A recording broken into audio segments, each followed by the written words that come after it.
Les immigrants et les immigrantes, j'espère que vous allez bien. Je vais vous lire un post qu'a publié une avocate très connue en immigration.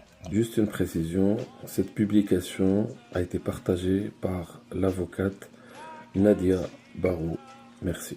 Donc, elle a écrit depuis près de 30 ans que je pratique le droit de l'immigration. Je n'ai jamais eu le sentiment qu'IRCC était aussi déconnecté de la réalité humaine des personnes dont il traite les demandes. Et malheureusement, ce constat ne se limite pas qu'à IRCC.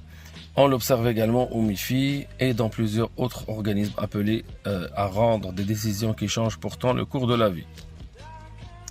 Au fil des années, nous sommes passés d'une administration où un agent pouvait communiquer avec un demandeur, demander une précision, signaler un document manquant ou permettre de corriger une erreur, à un système largement automatisé où le refus devient trop souvent la réponse par défaut.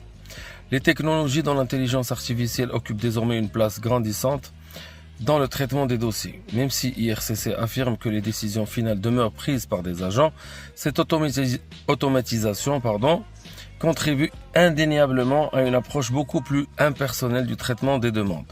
Cette évolution est d'autant plus préoccupante que l'objectif politique clairement affiché depuis l'automne 2024 est de réduire le nombre de résidents temporaires au Canada. Dans un tel contexte, les erreurs, les refus et les décisions expéditives semblent se multiplier. Sur le terrain, nous constatons quotidiennement des refus fondés sur des motifs parfois difficiles à comprendre, des erreurs administratives dont les conséquences sont disproportionnées, une absence presque totale de communication avec les demandeurs, des informations essentielles qui ne sont pas toujours mises en évidence, comme la possibilité dans certaines situations de rétablir son statut dans les 90 jours suivant un refus.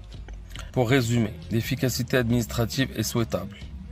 La rigueur est nécessaire, mais aucune administration ne devrait perdre de vue que les droits de l'immigration est avant tout un droit qui touche des êtres humains. Lorsqu'un simple échange ou une demande de documents supplémentaires permettrait d'éviter des conséquences aussi lourdes, c'est l'humanité du système qui est en jeu. Et il y a 2 jours, elle a posté aussi que le gouvernement canadien avoir repris le contrôle de l'immigration.